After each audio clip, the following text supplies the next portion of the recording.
Hello guys, in this video I'm going to show you how to see who unfollowed you on Instagram.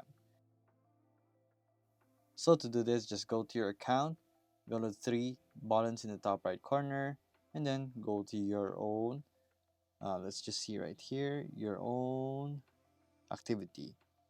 From there, scroll down until you find download your information, and then right here, you can download or transfer information. So let's just do my Instagram right here. That's this one. So here, just do some of my information. So let's just check our own followers basically.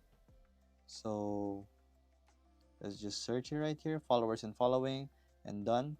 Save, and then right there, next, and then from there download to this device, and then date range from maybe here or ever wherever you want, and then create the file, and then you'll be able to review who followed you by doing a comparison with your own um, up-to-date follower and following, so that you will be able to compare who followed and unfollowed you basically.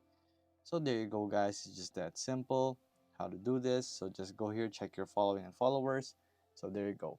So if this video was helpful, please hit the like button and don't forget to subscribe.